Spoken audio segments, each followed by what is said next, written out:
বয়স মাত্র 10 বছর, কিন্তু কাজের অভিজ্ঞতা 6 বছর। কি অঙ্ক মিলছে না? না মেলারই কথা। আপনাদেরকে আর একটা ক্লু দেই। আজকে আমরা যেসব প্রতিষ্ঠানের গল্প বলবো সেখানে শতকরা 50% শিশু শ্রমিক কাজ করে, যদিও সেই সত্যগুলো তারা সমাজ সভ্যতার বাইরে আড়াল করে রাখে। যারা বুঝতে পেরেছেন কিংবা পারেননি তাদের জন্য বলি, টিম আন্ডারকভার আজকে অনুসন্ধানী তথ্য এবং ছবিতে বিড়ি কারখানার ভেতরে শিশু শ্রমিকদের জীবনের গল্প বলবে। যে গল্পের শিরোনাম, শিশুটির নাম শ্রমিক।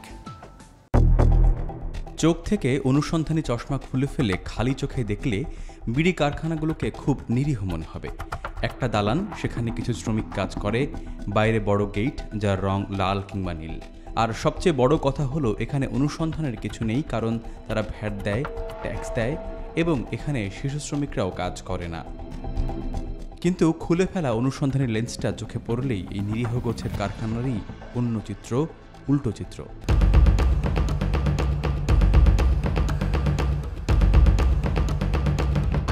তোমার বয়স কত?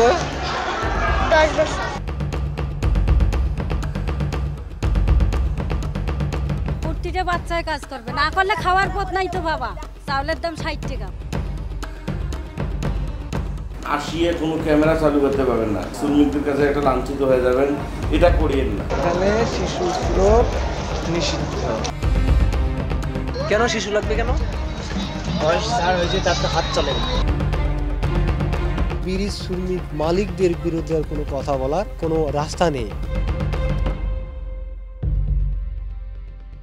ইঙ্গিত দেওয়া প্রতিটি ছবির পেছনের ঘটনা অনুসন্ধানে চিরচেনা ছদ্মবেশী রূপে রংপুরের হারাগাছ এলাকায় একটি বিড়ি কারখানার সামনে টিম আন্ডারকভার। যুদ্ধের কৌশলের অংশ হিসেবে বাইরে এক টিম আর ভেতরে আরেকটি। যে কারখানাটির সামনে আছি তার নাম আনসার বিড়ি কারখানা, যার দেয়ালের চোয়ালে স্পষ্ট করে লেখা আছে এখানে শিশুশ্রম নিষিদ্ধ।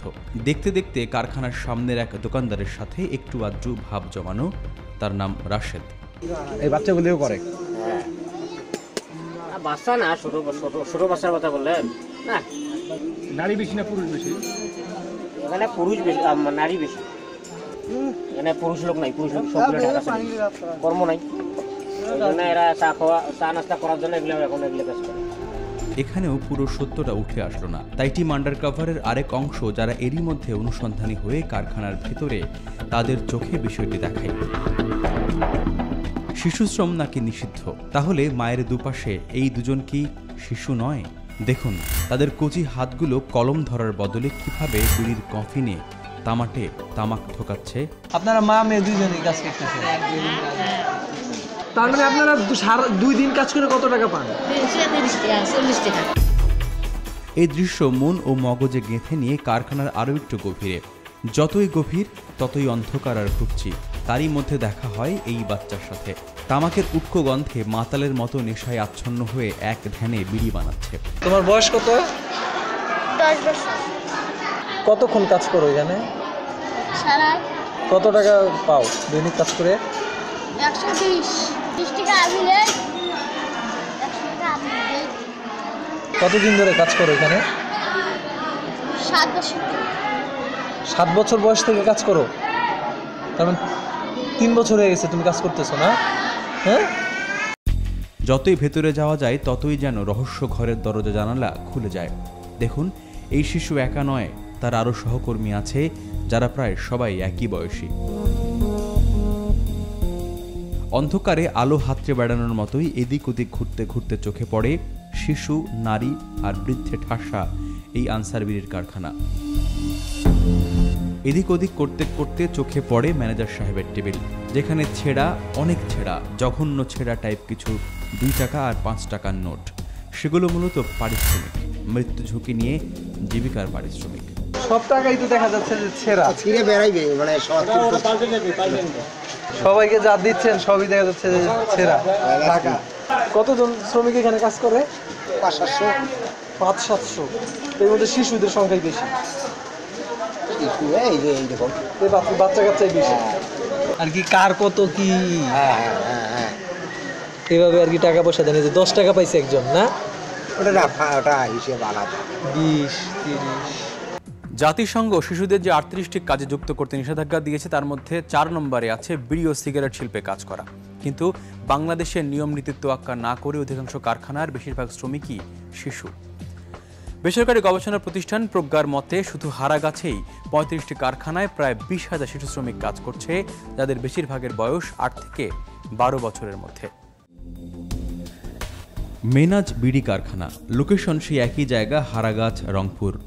যদিও দেয়ালে ঝুলছে শিশু শ্রমবিহীন কারখানা, তবুও চোখে পড়ে শিশু তার মাথায় বিড়ির বোঝা নিয়ে হেঁটে যাচ্ছে। চোখে দেখা তথ্যকে সত্য ছবিতে বদলে দিতে কারখানার ভেতরে ঢুকে পড়া। আসলে ভেতরে সেই একই অবস্থা, ঠিক আনসার বিড়ির কারখানার মতোই। অনেক শিশু শ্রমিক হিসেবে এখানে কাজ করছে। কি নির্মম বাস্তবতা দেখেছেন? অনেকের মধ্যে একজনের সাথে কথা বলা, যে ২-৩ বছর ধরেই এই কারখানায় কাজ করছে।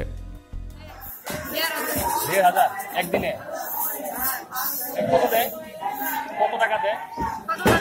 মানে 4,000-110 টাকা। এখানে কদিন ধরে কাজ করো? কতদিন? 2-3 বছর। একজনের সাথে কথা বলা শেষ করে আরেক শিশুর দিকে মনোযোগ দেওয়া। দেখুন কতই বা বয়স তার, সে কি ঠিকমতো বোঝে সে কি করছে, তার কাজটা কি, অথচ ভাগ্যের চাকা তাকে এই কারখানায় এনে ফেলেছে। কাজ পারো তুমি? হ্যাঁ?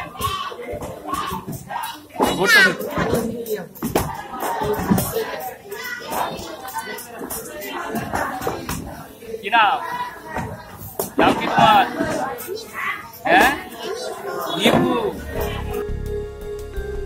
অনুসন্ধানী সাংবাদিকতা এত সোজা নয়। এলাম দেখলাম জয় করলাম টাইপ তো মোটেই নয়। মেনাজ বিড়ি কারখানায় অনুসন্ধানী ছবি সংগ্রহের সময় হঠাৎ মালিক পক্ষের একজন আমাদের উপস্থিতি টের পেয়ে যায়। তখনই জিজ্ঞাসাবাদ শুরু। উপরন্তু বাইরের লোক ঢোকায় তারা চটে যায় ভেতরের লোকজনের উপরে। আমাদের লোকের দায়িত্ব যেটা ছিল ওইটাকে তো কেউ প্রবেশ করলে ওদের ভালো করে লক্ষ্য রাখতে হবে, কেন প্রবেশ করতে চায় জিজ্ঞাসা করতে হবে। ওরা বলতেই পারতেছে না, আমি আপনাকে দেখতেছি এবং জিজ্ঞাসা করতেছি কে ঢুকছে, ওরা বলতে পারতেছে। বাধা পেয়ে মেনাজ বিড়ি কারখানার অনুসন্ধানে একটু ছেদ পড়ে।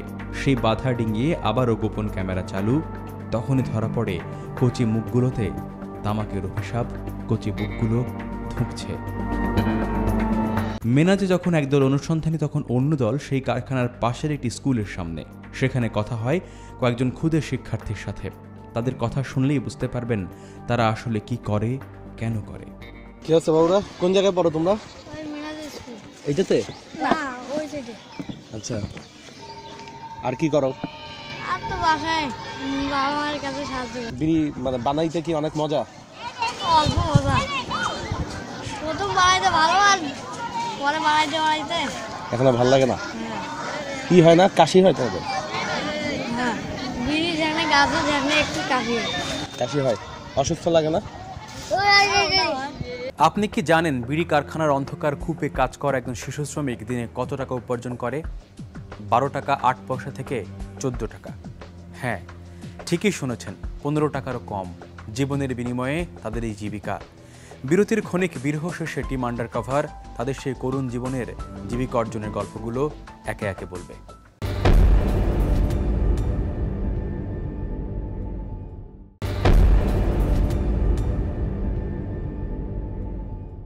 টিম আন্ডারকভারের অনুসন্ধানী তথ্য বলছে বিড়ি কারখানার অন্ধকার কূপে কাজ করা শতকরা 55% শিশু স্কুলে যায়, আর বাকি 45% তাদের সে অন্ধকার ঘরকেই জীবন জীবিকার স্কুল বানিয়ে ফেলেছে।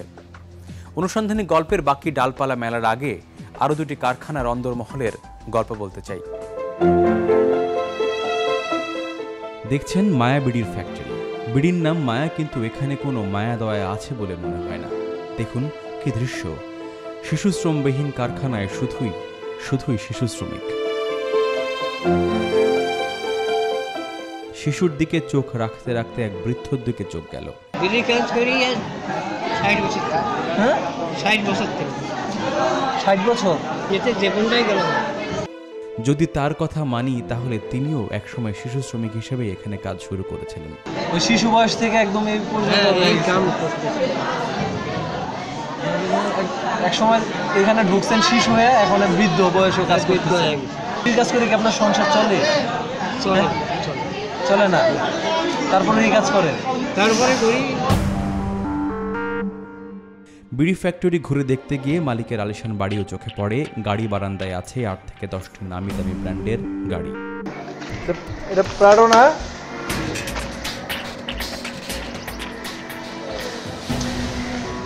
এই মালিকের গাড়ি না এগুলা সব? একদিকে বৃত্তের প্রাচুর্য আর অন্যদিকে শিশুশ্রম, শ্রমিক শোষণ। বাহ! অন্য কারখানার অন্দরে যাবার আগে জানিয়ে রাখি, বিড়ি ফ্যাক্টরিতে শিশুদের 4 ধরনের কাজ করানো হয়। 1. বিড়ির খালি ঠোস তৈরি। 2. খালি ঠোসে গোড়া তামাক ঠোকানো। 3. তামাক ভরা ঠোসের মাথা মোড়ানো। আর 4. বিড়ির প্যাকেট তৈরি করা। এবার একটু ঐকিক নিয়মের অঙ্ক শেখাবো আপনাদের। একজন শিশু শ্রমিক প্রতি 1000 ঠোস তৈরির জন্য মজুরি হিসেবে পায় 7 টাকা 50 পয়সা। রোজ 4 থেকে 6 ঘন্টা কাজ করলে সে বানাতে পারে প্রায় 4000 ঠোস। তার মানে প্রতিদিন তার রোজগার 32 টাকা। এদিকে মাসে কাজ হয় মোট 12 দিন। তাহলে 12কে যদি আমরা 32 দিয়ে গুণ করি তাহলে দাঁড়ায় 384 টাকা। আর 384কে 30 দিন অর্থাৎ 1 মাস দিয়ে ভাগ করলে হয় 12 টাকা 8 পয়সা। মানে একজন শিশু শ্রমিক সারাদিন মৃত্যু ও নানাবিধ অসুখ বিসুখের ধকল মাথায় নিয়ে আয় করে প্রায় 13 টাকা। আর তামাক ঢোকানোর পর বিড়ির মুখ মুড়ালে পায় দিনে 14 টাকা। আমরা যারা সভ্য সমাজের সাধু, মধ্যবিত্ত কিংবা উচ্চবিত্ত, তারা কি আপনার আমার শিশুদের জন্য এই জীবন একবারের জন্যও, একদিনের জন্যও ভাবতে পারি? আপনার ভাবনার খোরাকে শেষ পেরেক হবে ভরসা বিড়ির কারখানা। একটু ফোকাস বদলাতে চাই। এই বৃদ্ধের দিকে তাকান। কঙ্কালের ওপর চামড়া ছাড়া আর কিছুই নেই। নিঃশ্বাস নিতেও কষ্ট হয়, তবুও হাত চালাচ্ছে, বিড়ি গড়ছে। অসুখ কি হয়েছে? হ্যাঁ, হাঁপানি। এই বৃদ্ধকে দেখুন, এই পেশায় আছেন 45 বছর ধরে। ঘুণে ধরা শরীর নিয়ে বিড়ির কফিনে তামাক ঢোকাচ্ছেন আর ঢোকাচ্ছেন। শ্বাসকষ্ট হয়? হ্যাঁ। এই শ্বাসকষ্ট হলে চিকিৎসা করেন কই?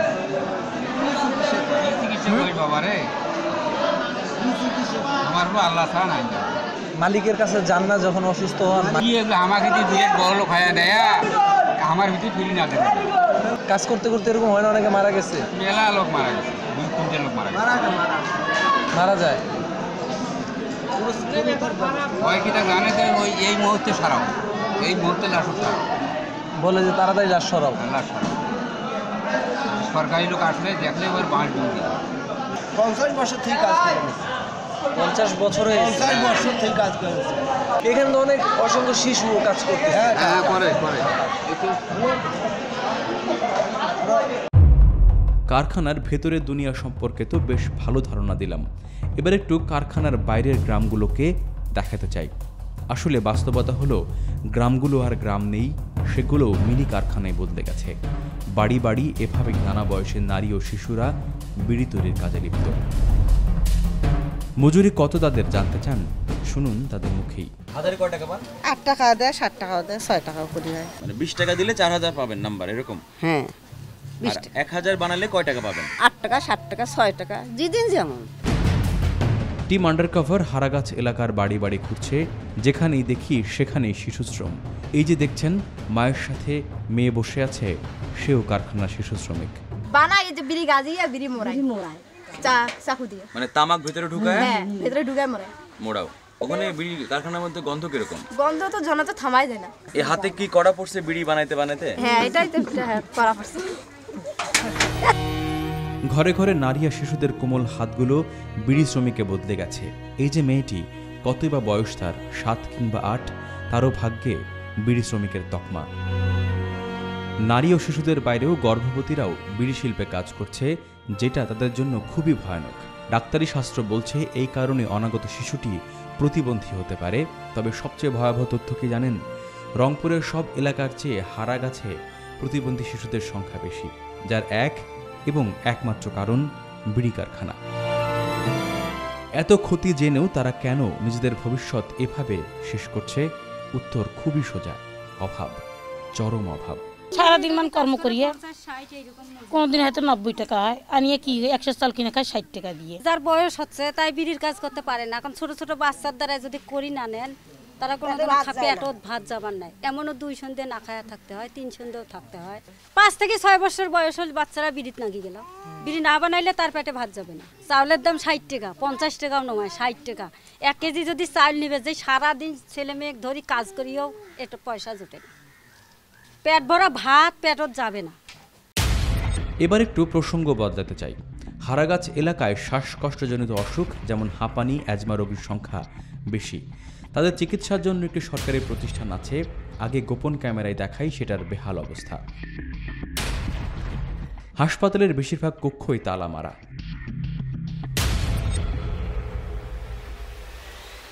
এখানে ওখানে ময়লা আবর্জনা। অনুসন্ধানী ক্যামেরায় অনেকক্ষণ তথ্য সংগ্রহের পর গণমাধ্যম কর্মী হয়ে ভেতরে ঢুকতেই যেন ভেড়ার দলে বাঘ পড়ার দশা। ছুটোছুটি শুরু, সে যাই হোক, টিকিট কাউন্টারে লোক নেই। হাসপাতালে রান্নাঘরের বেহালতম দশা। 3 কেজি 400 গ্রাম মাংস পাওয়ার কথা, সেখানে মাংস পাইছি আমি 1 কেজি 800 গ্রাম। বহু মূল্যবান যন্ত্রপাতিগুলো অযত্ন আর অবহেলায় নষ্ট হবার জোগাড়। এত সব প্রতিকূলতা পার হয়ে ওয়ার্ডে গিয়ে দেখা যায় বেশিরভাগই বিড়ি কারখানায় কাজ করা শ্রমিক, যারা হাঁপানি কিংবা অ্যাজমা নিয়ে ভর্তি। আপনি কি করতেন? আমরা টাঙ্কু ভাঙছিল বাবা। তাঙ্কু মানে তামাক ভাঙছেন? হ্যাঁ, টাঙ্কু কত বছর ভাঙছেন কাকা? 40-45 বছর। 40-45 বছর তামাক ভাঙছেন। তামাকের ফ্যাক্টরিতেও কাজ করছেন? হাঁপানি হয়ে গেছে, তামাকের ঘ্রাণ, গন্ধ। কি করা যায় বাবা, পেটে তো আর মানে না। হাসপাতালের ব্রাদারের কথাতেও একই তথ্য পাওয়া গেল। সেই সাথে জানা গেল অব্যবস্থাপনার আরও কিছু চিত্র। হাসপাতালে অভিযান পরিচালনায় যখন এক টিম ব্যস্ত, তখন অন্য টিম বিড়ি কোম্পানির সাবেক এক ম্যানেজার, যিনি 30 বছর কাজ করেছেন, তার কাছ থেকে তথ্য নিতে ব্যস্ত। শুনুন রাজসাক্ষীর জবানবন্দি। আমি ম্যানেজার ছিলাম, বিড়ি ফ্যাক্টরির দায়িত্বে 41 বছর ছিলাম। আমি রিটায়ার্ড হয়ে গেছি। এখানে তো সবাই অসুস্থ, এটা আমিও অসুস্থ। ওরা ছড়ি কেন, যারা জড়িত তারাই অসুস্থতা হয় কেন? আমার জন্য আমার চিকন ধোলা, ওই সবারই শ্বাসকষ্ট, আর কিছু ক্যান্সার তো ক্যান্সার হয়, অনেক কিছু রোগ হয়। এখন কি বুঝতে পারছেন বিড়ি শিল্পে শিশুশ্রম নিয়ে টিম আন্ডারকভারের কেন এত আগ্রহ? না পারলে এক কথায় বলি, প্রকাশ্যে মিথ্যাচার আর এই সমস্ত নিয়মনীতি ভঙ্গ করার কারখানা রূপান্তরিত হয়েছে বিড়ি কারখানাগুলো। কিন্তু প্রশ্ন হলো, খুল্লা এসব দুর্নীতি কি কর্তৃপক্ষের চোখে পড়ে না? চোখে পড়ে কি পড়ে না, এই প্রশ্ন নিয়ে প্রথমে রংপুর জেলার সিভিল সার্জনের অফিসে টিম আন্ডারকভার। দুঃখজনক হলেও সত্য, তিনি এই সমস্যা সম্পর্কে পুরোপুরি অবহিত নন, কারণ তিনি নতুন এসেছেন। আচ্ছা, আপনি ওই যে বিড়ি কোম্পানিগুলো হারাগাছে কোনো সময় গেছিলেন? ওইখানে স্বাস্থ্য কোড মানা হয় কি? স্বাস্থ্য কোড মানা হয় না। বেশ কিছুক্ষণ অপেক্ষা করিয়ে ফোনের তথ্যপাত্র নিয়ে তিনি ব্যবস্থা নেওয়ার আশ্বাস দিলেন। টাস্কফোর্স এখন পর্যন্ত মানে ভিজুয়ালাইজড উদ্যোগ প্রতীয়মান হচ্ছে না আমাদের রংপুর জেলায়। মোটিভেশন করবো প্রথমে, তারপরে না হলে আমরা আইনের প্রক্রিয়া যতগুলো রয়েছে সেগুলো ইম্পোজ করার চেষ্টা করব। সিভিল সার্জনের কাছ থেকে তথ্য নিয়ে ডিসি অফিসে কি করবেন, কেন করছেন না, এসব প্রশ্নের উত্তরে তিনিও ব্যবস্থা নেওয়ার আশ্বাস দিলেন। শিশুরা এখানে কাজ করছে, গর্ভবতী মায়েরা কাজ করছেন। শিশুদের জন্য এটি খুবই অনুপযোগী পরিবেশ। একটা শিশু শ্রম যে আইন, এই আইনের পরিপন্থী, সাথে সাথে তাদের স্বাস্থ্য ঝুঁকি বেড়ে যাচ্ছে। যারা বিড়ি ফ্যাক্টরি মালিক, তাদেরকে আমরা অ্যাওয়ারনেস, সচেতন বৃদ্ধির মাধ্যমে এই কর্ম থেকে তাদেরকে বিরত রাখা, প্লাস যারা সচেতন হওয়ার পরও শিশুদেরকে কর্মে নিয়োগ করতে চাচ্ছে, তাদেরকে মোবাইল কোর্টের আওতায় এনে শাস্তির ব্যবস্থা করব। কিন্তু বাস্তবতা হলো, গত প্রায় 1 দশকে কখনো কোনো দিন কোনো কারখানার বিরুদ্ধে কোনো ব্যবস্থা নেওয়া হয়নি। তার কারণ কি জানেন? কারণ কোম্পানিগুলো এক ধরনের ভয়ের রাজত্ব কায়েম করে রেখেছে। রক্ত চুষে চুষে যোগ যেমন বড় হয় এবং ভয়ঙ্কর আকারে ধারণ করে, ঠিক হারাগাছের এই গরিব বিড়ি শ্রমিকগুলোর রক্ত চুষে চুষে এমন এক পর্যায়ে গেছে যে বিড়ি শ্রমিক মালিকদের বিরুদ্ধে আর কোনো কথা বলার মানে কোনো রাস্তা নেই। কারণ এই বিড়ি শ্রমিকগুলো অধিকাংশগুলো অশিক্ষিত, তারা মনে হচ্ছে ওদেরই একটা পোষা প্রাণীর মতো, বিড়ির মালিক যা বলেই ওরা তাই শোনে। সেই রাজত্বের ভেতরে গণমাধ্যম কর্মী হিসেবে প্রবেশের পরিকল্পনা নেওয়া। যাচ্ছি মায়াবড়ির কারখানায়। ভেতরে ঢুকতেই তেড়ে আসার মতো অবস্থা। বাইরে যান আপনি, বাইরে দাঁড়ান থাকুন। তাকে সামলাতে সামলাতে আরও কয়েকজন চলে আসে। চোখে মুখের রাগ, কিছু একটা করে ফেলবে টাইপ অবস্থা।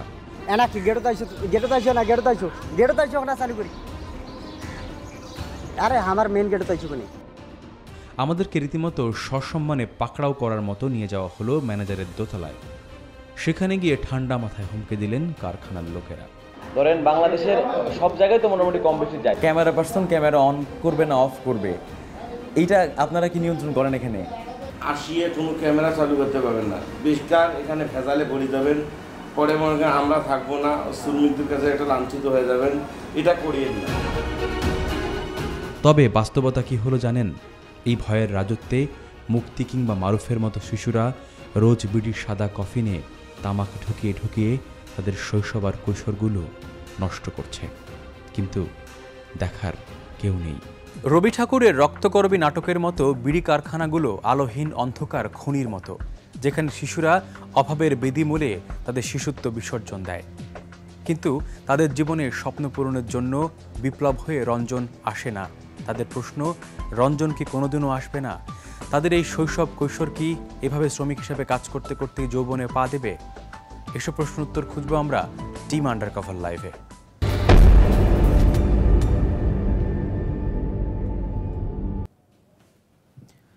দর্শক স্বাগত টিম আন্ডারকভার লাইভে। গত আধা ঘন্টা আপনারা দেখেছেন আসলে এই সমস্ত বিড়ি শিল্পে যারা শিশুরা কাজ করছে তারা আসলে কী ধরনের মানবেতর জীবনযাপন করছে, এবং সেই প্রসঙ্গ নিয়ে আমরা আজকে টিম আন্ডারকভার লাইভে কথা বলবো।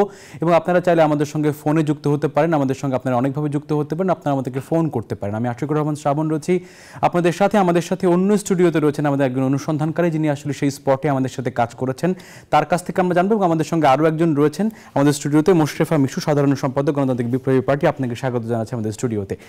আমরা যে কথাটা বলা শুরু করেছিলাম প্রথমেই, আসলে আপনারা তো শ্রমিকদের স্বার্থ নিয়ে কাজ করেন এবং শ্রমিকদের ব্যাপারে আপনারা অনেক খোঁজ খবর রাখেন।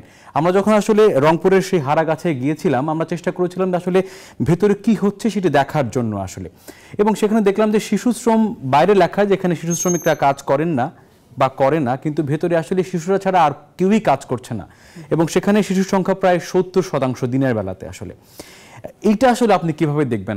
আপনার কাছ থেকে জানতে চাই প্রথমেই আসলে। ধন্যবাদ আপনাকে। এটা অত্যন্ত অমানবিক এবং বর্বরোচিত আমি বলতে চাই। বাংলাদেশের যে শিশু নীতি যেটা হয়েছে, জাতীয় শিশু নীতি 2011-তে, তারপরে ধরুন যে শিশু আইন যেটা হয়েছে 2012-তে, 2013-তে এই যে শিশু নীতি যেটা হয়েছে সেখানে, এবং আমি বলতে চাই আপনাকে যে 2012-তে যে সরকার 38 ধরনের কাজকে খুব ঝুঁকিপূর্ণ হিসেবে এবং শিশু শ্রমিকদের জন্য নিষিদ্ধ করেছেন। কিন্তু আমরা দেখি যে পরবর্তীতে আবার হয়েছে যে 2015-তে এসে আবার দেখা গেল যে সেটা মানে 2টার মাত্র কাজকে নিষিদ্ধ করা হয়েছে, আর বাকিগুলো 38টার মধ্যে দেখা যাচ্ছে যে বাকিগুলো 36টাই কিন্তু আসলে ঝুঁকিপূর্ণ কাজ কিন্তু আসলে চলছে। এটা কিন্তু একটা পলিসির ক্ষেত্রে একটা গুরুত্বপূর্ণ কথা আমি যেটা বলে রাখাটা দরকার মনে করলাম। তার মানে সে যে দুটো কাজ যে নিষিদ্ধ করা হয়েছে তার মধ্যে একটা হচ্ছে পোশাক শ্রমিকদের, পোশাক শিল্পে কাজ করা, আর একটা হচ্ছে চিংড়ি চাষের ক্ষেত্রে। এছাড়া তার মানে বিড়ি শ্রমিকদের জন্য যে 38টা ক্যাটাগরি করা হয়েছিল, ক্যাটাগরির মানে 38 ধরনের ঝুঁকিপূর্ণ কাজ যেটা নির্ধারণ করা হয়েছিল, সেইটার মধ্যে কিন্তু শিশু ইয়াটা আছে, বিড়ি শ্রমিকদের মধ্যে কাজ করার ব্যাপারটা আছে। কিন্তু আমরা দেখলাম আজকে, তো আমি মানে খুব অবাক হয়ে গেছি, আপনি এখানে যেগুলো দেখিয়েছেন, যে একটা দেখলাম যে প্রথমে একটা ছেলে কথা বলছে যে তার বয়স হচ্ছে 10 এবং সে 6 বছর যাবৎ কাজ করছে। তার মানে ওই শিশুটা কাজ করছে কিন্তু 4 বছর বয়স থেকে।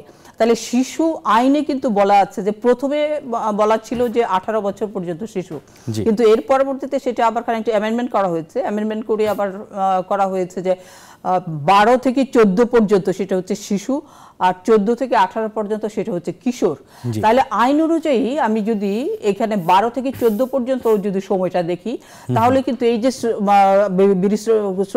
ফ্যাক্টরিতে যে শ্রমিকরা কাজ করছেন সেখানে কিন্তু আমরা দেখি যে এই শিশুদের বয়স কিন্তু 18 কিংবা 14 হয়নি। এবং আপনাকে একটু বলি, সেটা হচ্ছে ওই গর্ভাবস্থায় মাও কাজ করছে সন্তানকে পেটে নিয়ে, তার মানে সে কিন্তু আসলে জন্মের আগে থেকে সে বিড়ি শিল্পেই কাজ করছে মূলত। আসলে এটা আরো ভয়াবহ একটি বাস্তবতা, খুবই ভয়াবহ একটা ব্যাপার। এবং আমি মনে করি যে এটা মানবাধিকারের লঙ্ঘন, শিশু আইনের লঙ্ঘন, সমস্ত ধরনের মানবিক মূল্যবোধের আসলে বিরোধী।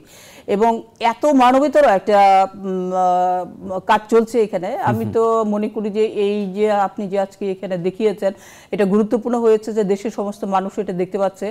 তো আমি পরিষ্কার করে মনে করি যে সরকার এই সমস্ত ব্যাপারে খুব সিরিয়াস হওয়া দরকার। এবং আইন যেটা করা হয়েছে সেই আইনের যেহেতু লঙ্ঘন হয়েছে, সেই আইনের লঙ্ঘন বলে 12 থেকে 14 মধ্যেও কিন্তু বলা হয়েছে যেগুলি ঝুঁকিপূর্ণ নয় সেই সমস্ত কাজ করার জন্য।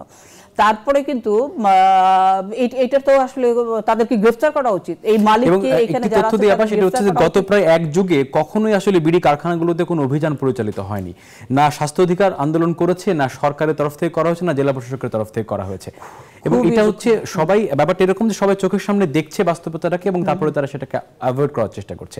আপনি এখানে কি অন্য কোনো সমীকরণের গন্ধ পাচ্ছেন কিনা? আসলে না, প্রথম ব্যাপার হচ্ছে যে আমাদের রাষ্ট্র কিন্তু এরকম গণতান্ত্রিক না, এরকম মানবিক না, সেটা একটা বড় ব্যাপার। কারণ রাষ্ট্র যদি এরকম হতো এবং তার সাথে সাথে সরকারের যদি গণতান্ত্রিক এবং মানবিক হতো, মানুষের পক্ষের শাসন ব্যবস্থায় যদি আমরা থাকতাম, তাহলে কিন্তু এটা হওয়ার কথা না।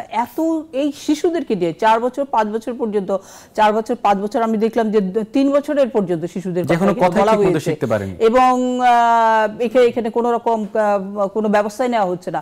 এখানে তো সমস্ত আইনের দিক থেকে কিন্তু আইন লঙ্ঘন করা হয়েছে।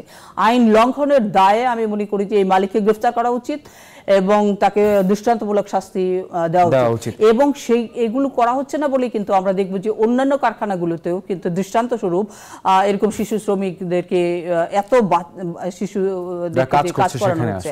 জি জি, আমাদের অনুসন্ধানকারী তিনি আমাদের সঙ্গে আছেন, তার সাথে একটু কথা বলতে চাই। সেটা হচ্ছে যে প্রসঙ্গে আমরা কথা বলছি যে আইনের প্রয়োগ বা আইনের বাস্তবতা কি সেখানে রয়েছে। আমরা যখন সেখানে গিয়েছিলাম ডিসির কাছে বা আসলে সিভিল সার্জন এবং সেখানকার পুলিশ সুপারের কাছে, তারা তো আসলে প্রথমে কথাটি শুনে অনেকখানি চমকে ওঠার মতো হয়েছিলেন এবং তারা যে সেখানে যাননি তারা সেই তথ্য গোপন করার চেষ্টা করছিলেন। আপনি সেখানে কি দেখেছেন, অভিজ্ঞতাটা আপনার কাছে জানতে চাই। ধন্যবাদ শ্রাবণ ভাই। আমরা যখন রংপুর হারাগাছা ওই এলাকায় কাজ করে একদম শেষের দিকে আমরা যাই জেলা প্রশাসকের কাছে, যাই সিভিল সার্জনের কাছে এবং পুলিশ সুপারের কাছে। কিন্তু সবচেয়ে দুর্ভাগ্যজনক বিষয় হচ্ছে যে আসলে তাদের কাছে আমরা গিয়ে যেটা দেখতে পেরেছি, তারা পুরোপুরিভাবে এই বিষয় সম্পর্কে ওয়াকিবহাল নন। এমনকি জেলা সিভিল সার্জনের কাছে আমরা যাওয়ার পর আমরা যেটা দেখতে পেলাম, উনি এই বিষয়ে ওনার কাছে সুনির্দিষ্ট তথ্য নেই। উনি আমরা যাওয়ার পর ফোন দিয়ে তার যে অধীনস্থ লোক আছে তার কাছ থেকে তথ্য জানছেন। এবং সবচেয়ে কষ্টের বিষয় হচ্ছে গত 10-12 বছরের মধ্যে সেখানে কোনো টাস্কফোর্স কাজ করেছে কিনা, ওই বিড়ি কারখানাগুলোতে গিয়েছে কিনা সেটা তারা বলতে পারেন না, তার মানে তারা জাননি। এবং সেখানে যে শিশু শ্রমিক কাজ করছে সেটা কিন্তু সবাই জানে, মানে এটা ওপেন সিক্রেট। তারপরেও কেন তারা এটা করছে না, এটা খুবই আমাদের কাছে মনে হচ্ছে এটা খুবই একটা বাজে জিনিস বা দুর্ভাগ্যজনক। এখানে একটা রহস্যের গন্ধ আপনি সেখানে পেয়েছেন। আসলে আপনার কাছে আবারও আসি, সেটা হচ্ছে আমরা অনেক কারখানা মালিককে দেখেছি, ধরেন বড় বড় নাম প্রকাশ করছি না আমরা, অনেক ভালো ভালো দামি দামি গাড়ি যাদের সাজানো রয়েছে গাড়ি বারান্দায়, কিন্তু শ্রমিকরা কাজ করছে সপ্তাহে ধরেন 200 টাকা বা 300 টাকা 400 টাকার বিনিময়ে, তারা সবাই শিশু। এই যে একটা বৈষম্যের কথা আমরা সবসময় বলি, বৈষম্যহীন সমাজ বা ন্যায্য অধিকার, যদি শিশুরা কাজ করে যদি ঠিকঠাক মতো সে মানে ভাতাটা পেত বা শ্রমের দামটা পেত, তাহলে তো অনেক অন্য প্রসঙ্গ আসতে পারত। এই যে বৈষম্য, এই বৈপরীত্য, হ্যাঁ, এটা অনেকেই বলবেন যে সংসার চলে না, জীবন চলে না, যার জন্য শিশুরা এখানে কাজ করছেন। কিন্তু আপনি যারা দেখালেন, আমরা যেগুলো দেখলাম এখানে, সেটা তো আসলে তার জীবন চলবার মতো না। এবং কয়েকজন কিন্তু বলেছে অলরেডি যে তার সংসার চলে না এগুলো দিয়ে। আমরা দেখলাম যে একজনকে আপনি দেখিয়েছেন যে শিশু বেলা থেকে এরকম 60 বছর হয়েছে, এই সময় পর্যন্ত তিনি কাজ করছেন। আসলে জীবন এখানে খুব ভয়াবহ। এই জীবন আসলে প্রতি মুহূর্তে সে মৃত্যুর মুখোমুখি আছে। তাকে একটা শিশু কিন্তু দেশের সম্পদ এবং ভবিষ্যৎ সম্পদ। তাহলে এই শিশু, এই যে আমাদের ভবিষ্যৎ সম্পদ, এই শিশুদেরকে কিন্তু আসলে ধ্বংস করে ফেলা হচ্ছে। তারা কিন্তু মানুষ হিসাবে তার যে মানবিক বিকাশ, তার মস্তিষ্কের বিকাশ, তার শরীরের বিকাশ, চিন্তার উন্নতি হওয়া, চিন্তার বিকাশ হওয়া, এগুলো কিন্তু কোনো কিছু আর কি হওয়া সম্ভব না। তার নার্ভগুলো এরকম হয়ে যাবে যে এর মধ্যে থেকে কোনো রকম শারীরিক মানসিক বিকাশ কিন্তু আসলে হচ্ছে না। এটা সুস্পষ্টভাবে কিন্তু আসলে নির্যাতনে সামিল, একটা শারীরিক নির্যাতন এবং মানসিক নির্যাতনও সামিল। এবং অর্থনৈতিকভাবে তাকে যে মজুরি দেওয়া হচ্ছে সেটা তো অত্যন্ত মধ্যযুগীয় একটা ব্যাপার, মানে এখানে একটা দাস প্রথার মতো একটা অবস্থা, একেবারে এটা হচ্ছে মজুরি দাস।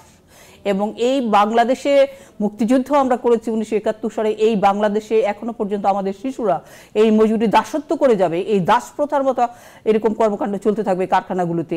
এগুলো কিন্তু আমরা আসলে দেখতে চাই না। পরিষ্কার করে আমরা আসলে দাবি জানাতে চাই যে সরকারকে এগুলো আসলে জবাবদিহি করতে হবে। এবং এই সরকার যদি এই মালিকদের বিরুদ্ধে যদি এই ধরনের কর্মকাণ্ডকে যদি বিচার না করে, যদি দৃষ্টান্তমূলক কোনো পদক্ষেপ না নেয়, তাহলে কিন্তু এগুলো আসলে বাড়তেই থাকবে। এবং বাংলাদেশ কিন্তু আসলে একটা মধ্যযুগীয় একটা বর্বর দেশে আসলে পরিণত হবে। আমরা আসলে বাংলাদেশকে সেরকম ভাবে কিন্তু আসলে দেখতে চাই না। আপনারা যারা শ্রমিক সংগঠনে কাজ করেন আসলে তাদের কি আসলে এক্ষেত্রে কোনো দায়িত্ব নেই তাদের ব্যাপারে কথা বলার জন্য বা কোনো ফোরাম তৈরি করার জন্য, তাদেরকে লাইমলাইটে আনার জন্য? হ্যাঁ, এটা তো আমাদের দায়িত্ব আছে। আমরা দেখেছি যে বিভিন্ন সময় কিন্তু বাংলাদেশে কিন্তু ভয়ানক রকম শিশু নির্যাতন হচ্ছে। ছেলে শ্রমিকদেরকেও আমরা দেখেছি যে কিছুদিন আগে 2015-তে আমরা দেখেছি যে ওই যে রাজনকে কিভাবে হত্যা করা হয়েছে, তারপরে ভিডিওতেও এগুলো দেখানো হয়েছে। রাকিবকে আমরা দেখেছি যে কিভাবে হত্যা করা হয়েছে। তারপরে ধরুন যে আমাদের একেবারে 3 বছরের নারী শিশু, মানে তাকে নারী বলাটা তো সে আসলে নারী হয়ে উঠছে, একদমই শিশু, সে নিজেও জানে না সে ছেলে না মেয়ে, এরকম একটা। আমার বোনের বাচ্চারা, তারা দুজন, তাদের 7 এবং 8 বছর বয়স। সে আমাকে প্রশ্ন করে যে মামজি, আমার যে মৌমিতা, সে কি ছেলে না মেয়ে? মানে 7 বছরের শিশু সে প্রশ্ন করছে সে ছেলে না মেয়ে। সে যাকে জিজ্ঞেস করছে সে 5 বছর। তাহলে আমরা দেখছি যে যখন সে ধর্ষিতা হচ্ছে 3 বছর, 4 বছর, 5 বছর, 6 বছরের মেয়েরা, তার মানে তারা তো তখন জানে না যে সে যে নারী হয়ে উঠেছে এবং সে নারী, সেই কারণেই সে কিন্তু আসলে ধর্ষিত হচ্ছে। এবং সে যে শিশু, এইটুকুন বিবেক বা এইটুকুন বিবেচনা, এরকম মানবিক মূল্যবোধটুকু পর্যন্ত আমাদের এখানে নাই। এতে বোঝা যায় যে আমরা আসলে কোথায় বসবাস করছি। দর্শক আমাদের সঙ্গে আছেন, ফোনটি একটু নিয়ে আমরা আসলে তার প্রশ্নটি, দর্শক আপনার নামটি বলে খুব সংক্ষেপে টেলিভিশনের ভলিউমটি কমিয়ে দিয়ে প্রশ্নটি করবেন। আমার নাম মোহাম্মদ খুরশেদ আলম, আমি আশুলিয়া থেকে বলছি। জি, হ্যালো। জি, আপনার প্রশ্ন জানতে চাই আমরা ভাই। আমার মিশু আবার কাছে আমার একটা প্রশ্ন। হ্যালো। জি জি জি, আমাদের শিশু শ্রম আইনে যে যতটুকু বাংলাদেশের সংবিধানে দেওয়া আছে আমরা তো এইটুকু পাচ্ছি না। আর আমার কথা হলো মিশু আবার আমাদের বিড়ি শিল্প যে আমি যে দেখছি এটা অমানবিক, একজন মালিকের অমানবিক নির্যাতন করে শিশু শ্রমিক। আর যেমন আমাদের আশুলিয়া 3 ফ্যাক্টরিতে দেখি 10-12 বছরের বাচ্চা করতে কাম করে, তাদের ঠিক মতো বেতন পর্যন্ত দেয় না। এদের প্রতিকার করার মতো কোনো বাংলাদেশের লোক আছে কিনা আমি জানি না। জি, আপনাকে ধন্যবাদ। আপু, উত্তরটি আপনার কাছে জানতে চাই আসলে। জি, যিনি কথাটা বলেছেন কিছু অত্যন্ত ন্যায়সঙ্গত কথাই বলেছেন। এখানে আমাদের সরকারের দিক থেকে ঘোষণা করা হচ্ছে, এটা যদিও খুব বেশি বিতর্কিত কথা হয়ে যাবে, কিন্তু তারপরেও আমি মনে করি যে না বলে আসলে পাচ্ছি না। যেমন যিনি কথা বললেন উনি পোশাক শিল্পের কথা বলেছেন, মনে হলো আশুলিয়া থেকে উনি বলেছেন। তো এইখানে কিন্তু বিতর্কিত কথা হবে এটাই যে আসলে আনুষ্ঠানিকভাবে বাংলাদেশে কিন্তু আমি যেটা বললাম যে দুটো সেক্টরে বলা হয়েছে যে শিশু শ্রমিক নেই, একটা হচ্ছে চিংড়ি চাষের ক্ষেত্রে আর একটা বলা হয়েছে যে পোশাক শিল্পের ক্ষেত্রে। কিন্তু আমরা কিন্তু ওই যে আশুলিয়া থেকে যে ভাইটার কথা বললেন এরকম কিন্তু আমরা আসলে দেখেছি যে আসলে 14 বছর 13 বছর এরকম কিন্তু তারা হেল্পার হিসেবে কাজ করছেন, বা অপারেটর যারা হয়েছে তাদের মধ্যে 16 বছরের অপারেটরও কিন্তু আমরা আসলে দেখতে পাই। যেহেতু তিনি কাজ করছেন একেবারে অনেক কম বয়সে, তাদের 16 বছরের মধ্যে তিনি একজন অপারেটর হয়ে যেতে পারেন। এইরকম পরিস্থিতির মধ্যে কাজ করছি, এগুলো তো হচ্ছে সমস্ত আইনের লঙ্ঘন, অমানবিক, একেবারে বর্বরোচিত, এগুলিকে কোনোভাবেই আসলে মানা যায় না। আমাদের এখানে সংবিধানে একটা, আমি মনে করি যে এটা সংবিধানের একটা দুর্বলতাই, সাংবিধানিক কোথাও কিন্তু শিশু শ্রমিকের ব্যাপারে কোনো বক্তব্য নেই এবং শিশু এবং কিশোরদের অধিকারের প্রশ্ন ইত্যাদি এই ব্যাপারগুলো কোনো কথা নেই। কিন্তু নানা ধরনের আইন হয়েছে, যেমন ধরুন যে শিশু আইন হয়েছে, জাতীয় শিশু শ্রম নিরসন নীতিমালা হয়েছে, এইগুলো হয়েছে। এই আইনের অধীনে এই কাজগুলো চলছে। আমি মনে করি যে আইনে যেই কথাগুলো বলা হয়েছে, এখানে শিশু আইনে যে কথাগুলো বলা হয়েছে, জাতীয় শিশু নীতিতে যে কথাগুলো বলা হয়েছে, সেগুলো আসলে কার্যকর করা হোক সেটা আমরা দেখব। এবং আইনের দিক থেকেও কিন্তু যথেষ্ট না, আইনের দিক থেকে কার্যকর কেন হচ্ছে না সে বিষয়ে একটু পরে কথা বলি আমরা, ছোট বিরতির পরে। দর্শক আপনার নামটি বলে খুব সংক্ষেপে প্রশ্নটি করবেন, আপনার প্রশ্নটা নিয়ে আমরা বিরতির ফাঁকে যাবো আসলে। দর্শক আপনার নামটি বলে খুব সংক্ষেপে টেলিভিশনের ভলিউমটি কমিয়ে দিয়ে প্রশ্নটি করবেন। জি, আসসালামু আলাইকুম, আমি রায়হান বলতেছিলাম বাসাবো থেকে। জি, ওয়ালাইকুম আসসালাম রায়হান, বলুন। আজকের অতিথির কাছে আমার প্রশ্ন ছিল এইটা যে আমরা দেখতে পাচ্ছি এপিসোডটা খুব ভালোভাবে দেখলাম, তো এখানে আমার প্রশ্ন হলো ওইটা, উনি সরকারের এই বিষয়ে কি পদক্ষেপ নিলে সরকারের ভালো হয়, সরকারের কি পদক্ষেপ নিলে এর ব্যাপারে মানে আসলে করণীয় কি হতে পারে সেই প্রশ্নটি আপনার, অবশ্য উত্তরটি আপনি জানবেন। তবে ছোট্ট বিরতির পরে এসে আমাদের সঙ্গে থাকুন। টিম আন্ডারকভার লাইভ নিচ্ছে ছোট্ট একটা বিরতি, ফিরছে একটু পরে।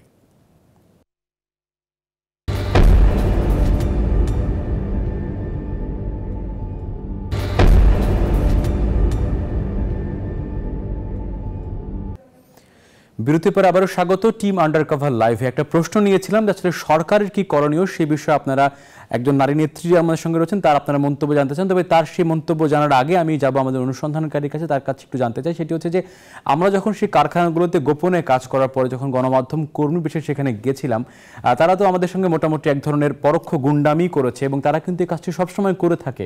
তারা যখন কোনো ভালো পোশাক আশাক পরা লোক সেখানে দেখে বা সেটি যে গণমাধ্যম কর্মী বা সরকারের লোক হয়, তারা কিন্তু পুরো দৃশ্যপটটা বদলে ফেলে। আসলে ওই দিনের অভিজ্ঞতা আসলে কি আপনার হয়েছিল সেটি যদি আমাদের সঙ্গে একটু শেয়ার করতেন। জি শ্রাবণ ভাই, সত্যি কথা বলতে ওইখানকার যারা স্থানীয় সাংবাদিক তারাও কিন্তু অনেক বেশি ভীত ওই বিড়ি কারখানায় নিয়ে কাজ করাতে। এবং আপনিও আমরা সবাই জানি, আমরা কাজ করেছি সেখানে, অনেকবার অনেক সাংবাদিক লাঞ্ছিত হবার ঘটনা ঘটেছে। একাধিক অনেকের ক্যামেরা ভাঙচুর করা পর্যন্ত হয়েছে, সেখানে সাংবাদিক লাঞ্ছিত হয়েছে, ক্যামেরা ভাঙচুর হয়েছে। তো আমরা ওই দিন যখন ওখানে গেলাম, আমরা যখন বড় ক্যামেরা তারা দেখতে পারে, আমরা যেটা দেখতে পারি সবার মধ্যে একটা মারমুখী ভাব, এবং সেই কারখানার ম্যানেজার থেকে শুরু করে শ্রমিকরা, কারণ শ্রমিকদেরকে তারা ওইভাবে মোটিভেট করেছে, উস্কিয়েছে সেভাবে আসলে। তো এটা হচ্ছে মানে ওরা খুব আক্রমণাত্মক মিডিয়া সম্পর্কে, যেহেতু ওরা নিজে তো একটা অপরাধ ভুগছে যে তারা ভুল করছে বা হয়তো খারাপ কিছু করছে, এটার জন্য মূলত তাদের এই আক্রমণাত্মক একটা ভাব সবসময় থাকে সাংবাদিকদের প্রতি। ওকে, আপনি আমাদের সঙ্গে থাকুন। আমাদের সঙ্গে একজন দর্শকও আছেন, তার প্রশ্নটি আমরা নিব। দর্শক আপনার নামটি বলে অবশ্যই টেলিভিশনের ভলিউমটি কমিয়ে দিয়ে খুব সংক্ষেপে প্রশ্নটি করবেন।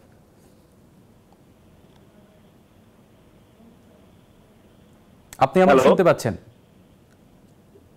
হ্যাঁ দর্শক, আপনি আমাকে শুনতে পাচ্ছেন কিনা? জি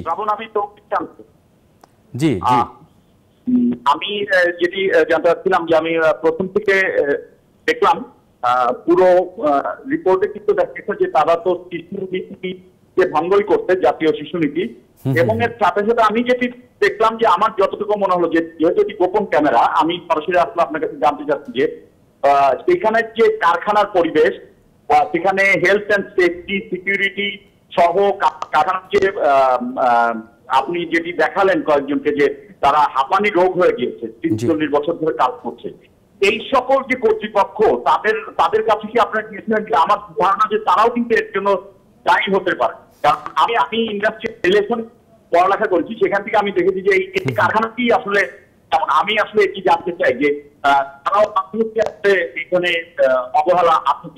জি, আপনাকে ধন্যবাদ। আপনার প্রশ্ন উত্তরটি আমি দেই। আমরা যখন সেখানে অনুসন্ধান করেছিলাম গোপন ক্যামেরায়, আমরা আসলে সেই কারখানার ভিতরে না 10 থেকে 15 মিনিটের বেশি টিকতে পারছিলাম না, কারণ আমরা নাগরিক সভ্য মানুষ, আমরা আসলে সীসাযুক্ত অক্সিজেন নিয়ে অভ্যস্ত, কিন্তু আসলে তামাকের গন্ধযুক্ত অক্সিজেন নিয়ে কিন্তু আমরা মোটেই অভ্যস্ত নই। এবং একটা বিষয় কি, আমরা যখন সেখান থেকে বেরিয়ে আমাদের নাকে হাত দিচ্ছিলাম, আমাদের নাকের লোমকূপগুলোতে এই তামাকের গুঁড়োগুলো আটকে যাচ্ছিল। তাহলে একটা জিনিস চিন্তা করে দেখুন যে আসলে সেখানে যখন একজন শিশু কাজ করে বা কোনো একজন বৃদ্ধ কাজ করে, তারা আসলে যখন সেখানে অবস্থান করে প্রায় 12 থেকে 14 ঘন্টা, তাহলে তাদের মানসিক এবং শারীরিক অবস্থা কি দাঁড়ায়। এবং তার সঙ্গে সঙ্গে আমার সিভিল সার্জনের কাছে যে যখন কথা বলেছিলাম, তারা যখন ফোনে কথা বলছিল তার অধীনস্থ কর্মকর্তার সঙ্গে, তারা বলছিল যে হেলথ কোড কি মানা হয় কিনা। ওপাশ থেকে তারা বলছিল যে হেলথ কোড স্যার তারা মানেই না কোনোভাবে, এবং এই বিষয়ে কথা বলতে গেলে তারা আমাদের অনেক রকম বকাঝকাও পর্যন্ত দেয় আসলে। এবং সেখানে যে পেশি শক্তি যে রয়েছে সেটি কিন্তু আমরা অলরেডি বলার চেষ্টা করেছি। আপনার কাছে আমরা আসি, সেটি হচ্ছে যে রাষ্ট্র কি করতে পারে, সরকার কি করতে পারে, সেই করণীয় বিষয়ে আপনাকে প্রশ্ন করেছিল। আমি একটু সম্পূরক প্রশ্ন যুক্ত করি সেখানে। যদি আসলে সেখানে স্থানীয়ভাবে অনেক প্রতিপত্তিশালী লোকজন সেখানে ব্যবসাগুলো করে থাকেন, তাহলে আসলে লোকাল লোকজন কতখানি প্রতিবাদী হয়ে উঠতে পারে, কার মাথায় কতগুলো মাথা রয়েছে? জি, আপনি খুব গুরুত্বপূর্ণ একটা কথা বলেছেন। আপনি রংপুরের কথা বলেছেন তো, এবং যে এলাকার কথা বলেছেন, ওই সমস্ত জায়গায় তো আমাদের রাজনৈতিক কারণে বিভিন্ন সময় আমাদেরকে যাওয়া হয়। রংপুরের যে সমস্ত স্থানীয় নেতা এবং স্থানীয় যে আমি এমনকি আমি বলছি যে রাজনৈতিক ক্ষমতাধর ব্যক্তি যারা সরকার এবং বিরোধী দলের, তাদের নিজেদেরও কিন্তু এই সমস্ত ফ্যাক্টরিগুলোতে কিন্তু এই ঘটনাগুলো হচ্ছে। যার জন্য আপনি দেখবেন যে এখানে ক্ষমতায় যারা আছে, রাষ্ট্র যারা আছে, রাষ্ট্রের পরিচালক যারা রাষ্ট্রের নীতি নির্ধারণ করেন, ওই সমস্ত মানুষ যখন এই ধরনের আইন বিরোধী কাজ করেন, এই ধরনের অমানবিক কাজ করেন, এই ধরনের নিপীড়নমূলক কাজ যদি করেন, তাহলে কিন্তু আসলে তখন আসলে বিকল্পটাই আসলে ভাবতে হয় যে প্রচলিত যে ব্যবস্থাটা আমাদের চলছে সেটা আসলে এই প্রচলিত ব্যবস্থাটা যে খুব বেশি অমানবিক, খুব বেশি বর্বরচিত আমি বলবো, খুব বেশি স্বৈরতান্ত্রিক আমি বলবো, যে এখানে একটা শিশুর পর্যন্ত জীবনের কোনো মানে অবস্থা নেই, তার কোনো জীবন নেই। আজকে যে বয়সে এই শিশুটির আজকে আনন্দ করে বেড়ানোর কথা, যে বয়সে এই শিশুর কলম ধরার কথা, যে বয়সে এই শিশুর পড়াশোনা করবার কথা, বাচ্চাদের স্কুলে গিয়ে বাচ্চাদের সাথে তার বন্ধুদের সাথে সেখানে খেলা করবার কথা, সেই বয়সে আর আজকে এই বাচ্চারা, এই শিশুরা দেখা যাচ্ছে যে আজকে কারখানার ভেতরে যে বিড়ি কারখানার মতো জায়গায় তারা কাজ করছেন।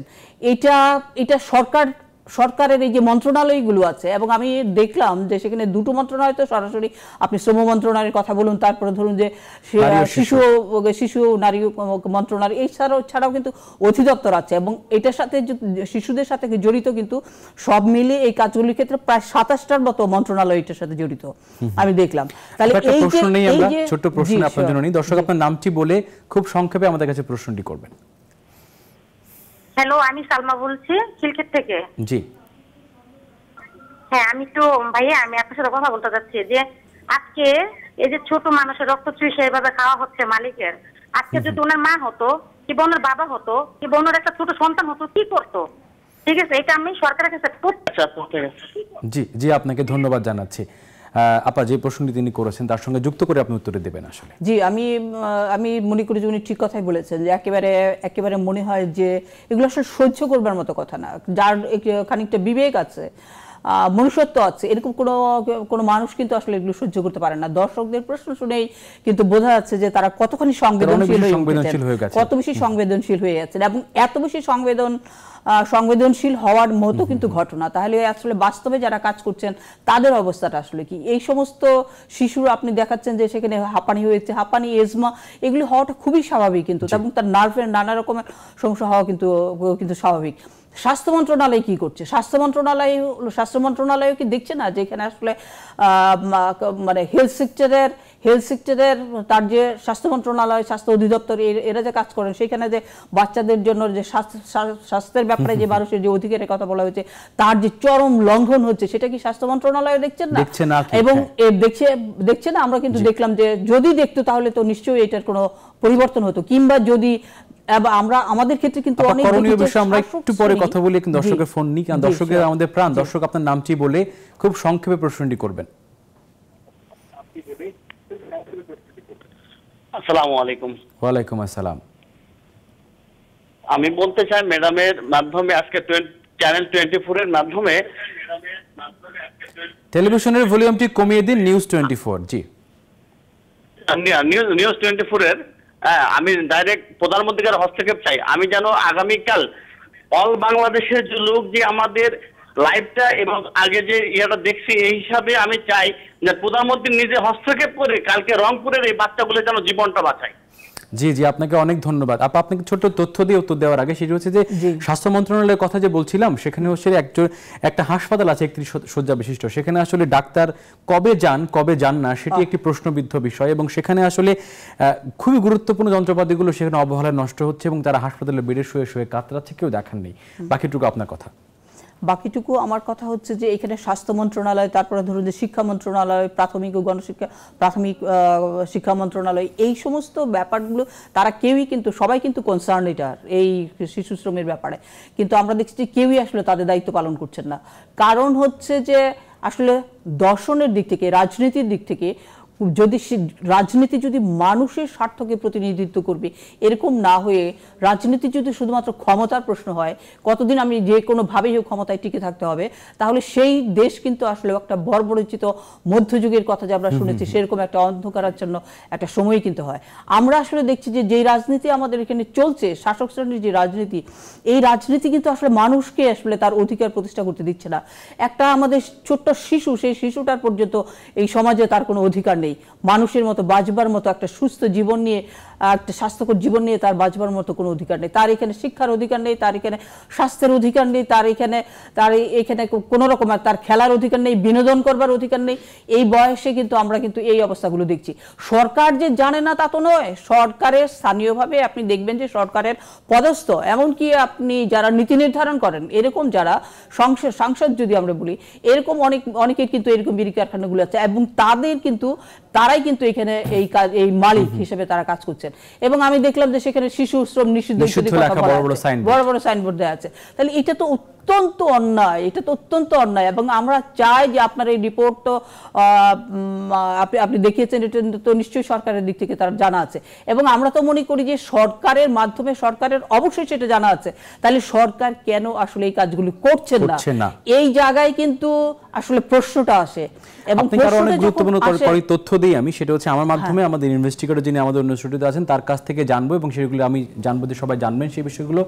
এই যে স্বাস্থ্য ঝুঁকির কথা বলা হচ্ছে, আমরা তো সেখানে গ্রামে গ্রামে ঘুরে দেখেছি যে আসলে রংপুরের হারাগাছায় পুরো ডিস্ট্রিক্টের মধ্যে সবচেয়ে বেশি প্রতিবন্ধী শিশু সেখানে জন্ম নেয় এবং সেখানে তারা বেড়ে ওঠে। কি দেখেছেন সেখানে আপনি? জি শ্রাবণ ভাই, আমরা যেটা দেখেছি রংপুরের এই হারাগাছ এলাকাতে প্রত্যেকটা বাড়িতেই কম বেশি করে একটা বা দুটো প্রতিবন্ধী শিশু রয়েছে। এবং এইটার অন্যতম কারণ হচ্ছে এই বিড়ি কারখানা। আমরা দেখেছি গর্ভবতী মা কাজ করছে সেই বিড়ি কারখানাতে, ছোট ছোট বাচ্চা কাজ করছে। এই বিড়ি কারখানায় কাজ করার ফলেই মূলত ওই এলাকাতে সবচেয়ে বেশি বাংলাদেশে বলা চলে যে প্রতিবন্ধী শিশু রয়েছে ওই এলাকাটাতে। জি, এই প্রেক্ষাপটে আপনি কি বলতে চান? এইখানে আমি বলবো যে আপনি দেখছেন যে গর্ভবতী মারা এই ধরনের কারখানায় কাজ করা আইনগতভাবে আসলে নিষিদ্ধ। তাহলে গর্ভবতী মারা এই সমস্ত কারখানাগুলিতে কাজ করার ফলে কিন্তু তার আসলে আমরা দেখছি যে তার একটা সুস্থ বাচ্চা তিনি জন্ম দিতে পারছেন না। তাহলে এইগুলো তো দেখার দায়িত্ব তো আসলে রাষ্ট্রের, এগুলো দেখার দায়িত্ব রাষ্ট্রের, যে কর্ণধার রাষ্ট্রের পরিচালক সরকারের। তাহলে এই জায়গায় কিন্তু আমরা আসলে দেখছি না, সেখানে নারী হিসেবে তার অধিকার লঙ্ঘিত হচ্ছে, এইখানে শ্রমিক হিসেবে তার অধিকার লঙ্ঘিত হচ্ছে, তার মানুষ হিসেবে তার অধিকার লঙ্ঘিত হচ্ছে, এবং গর্ভবতী নারী হিসেবে, গর্ভবতী নারী শ্রমিক হিসেবে তার যে অধিকার সেটাও কিন্তু লঙ্ঘিত হচ্ছে। তাহলে সামগ্রিকভাবে এই আইনগুলি লঙ্ঘন করে তিনি এগুলো কাজ করে যাচ্ছেন। তাহলে এইটা কত বড় বেদনার একটা ব্যাপার, কত বেশি একটা অপরাধের একটা ব্যাপার। এগুলো কিন্তু ছোটখাটো কোনো অপরাধ নয়, এগুলো কিন্তু আমরা আপনার কাছে ছোট একটা প্রশ্ন করি এবং একটা ওয়াদা চাই আপনার কাছ থেকে। সেটা হচ্ছে আপনারা যারা শ্রমিকদের নিয়ে কাজ করেন, গার্মেন্টস তো অনেক বড় সেক্টর, হয়তো বা সেই তুলনায় বিডি অনেক ছোট সেক্টর আসলে, আপনারা কোন উদ্যোগ গ্রহণ করবেন কিনা, আসলে কোন শ্রমিক সংগঠনের সাথে কথা বলে এই ব্যাপারে কোনো শুভ উদ্যোগ নেওয়ার জন্য রাষ্ট্রকে বাধ্য করার চেষ্টা করবেন কিনা আপনারা? আসলে অবশ্যই সেটা চেষ্টা করব। আমরা ইতিমধ্যে কিন্তু বেশ এই সমস্ত বিষয়গুলো নিয়ে আমরা কথাও বলেছি, বিভিন্ন জায়গায় আমরা আসলে কথা বলেছি। আমি দেখেছি যে এই বছর 2017-তে কমপক্ষে 35 লক্ষ শিশু শ্রমিক শুধুমাত্র আছে। এবং আমি দেখলাম ইনফরমেশনগুলোতে আমি দেখলাম যে ঢাকার মধ্যেই 14 লক্ষ শিশু শ্রমিক কাজ করে। শিশু শ্রমিক বলতে সেখানে 12 থেকে 14, মানে তার চাইতেও খারাপ অবস্থা আমরা হারাগাছায় যেটা আমরা দেখলাম সেই ইয়েতে কাজ করে। আমরা অবশ্যই যারা এখানে আমরা যারা সত্যিকার অর্থে মানুষের মুক্তির জন্য আমরা যারা কাজ করি, আমরা এটা নিয়ে আমরা কাজ করব এবং আমাদের সম্ভাবনা যে যারা আছেন তাদের সবার সাথে এগুলো আমরা তুলে ধরবো। এবং আমরা চাই এটা সরকারের কাছেও আমরা তুলে ধরবো এবং সরকারের দৃষ্টি আকর্ষণ করে বলতে চাই এই বিষয় অবিলম্বে এই কারখানায় এই শিশুদের কাছে এটা নিষিদ্ধ ঘোষণা করুন। আর আপনাকে অনেক অনেক ধন্যবাদ আমাদের সঙ্গে যুক্ত হওয়ার জন্য। গণ আন্দোলন গড়ে তোলা আসলে সবচেয়ে দরকার। এবং যারা আমাদের সঙ্গে ছিলেন, আমাদের অনুসন্ধানকারী, আমাদের যারা প্রশ্নকর্তা, যারা প্রশ্ন করতে চায় আমাদের সঙ্গে প্রশ্ন করতে পারেনি, তাদের প্রত্যেককে আমরা ধন্যবাদ জানাচ্ছি। আগামী শনিবার ঠিক 7 দিন পরে টিম আন্ডারকভার একই সময়ে একটি লোমহর্ষক এবং অত্যন্ত গুরুত্বপূর্ণ টপিক নিয়ে আপনাদের সামনে আবারও হাজির হবে এবং সেখানে আপনারা প্রশ্ন করতে পারবেন, যুক্ত হতে পারবেন। ততক্ষণ পর্যন্ত আমাদের সঙ্গে থাকবেন, ভাববেন এবং টিম আন্ডারকভারের সঙ্গে থাকবেন, দেখবেন টিম আন্ডারকভার লাইভ।